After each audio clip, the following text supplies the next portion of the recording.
Hi, I'm Erin Clarke from wellplated.com and I have a pink drink for you today. This is my blueberry beet smoothie. No matter how you feel about beets, whether you love them or hate them, you've got to give this smoothie a try. It's refreshing, it's fruity, and it is a guaranteed way to start your day on a positive note. Plus, the color is absolutely gorgeous. And it starts, as its name suggests, with a beet. I'm using a small beet right here that I have peeled with a vegetable peeler. And I'm just gonna cut it into a rough dice. Depending on how powerful your blender is, you may wanna cut it a little bit smaller. Now, if you are a little bit nervous about having a beet for breakfast, I really encourage you to give this a try because beets are actually pretty sweet on their own naturally. And then when we combine them with the blueberries, some pineapple, and a few other ingredients, they almost taste imperceptible.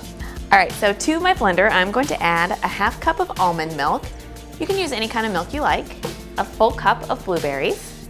I like to use frozen blueberries because they make the smoothie nice and thick. Next, I'm gonna add a smoothie game-changing ingredient. This is just a little bit of frozen pineapple.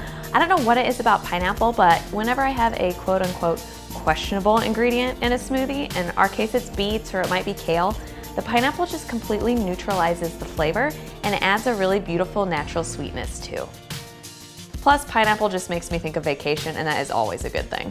Next, some Greek yogurt. This makes the smoothie really creamy and adds some protein so it's nice and satisfying. And now the star ingredient, our ruby red beet. Now we blend.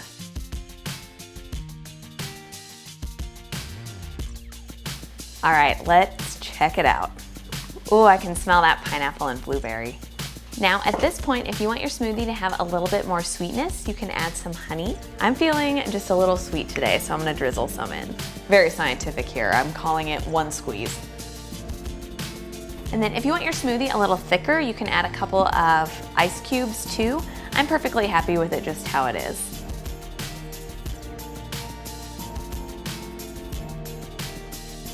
Ready to serve. Just look at this gorgeous color.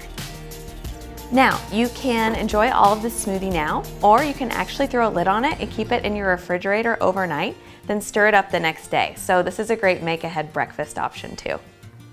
But I'm gonna enjoy it right about now.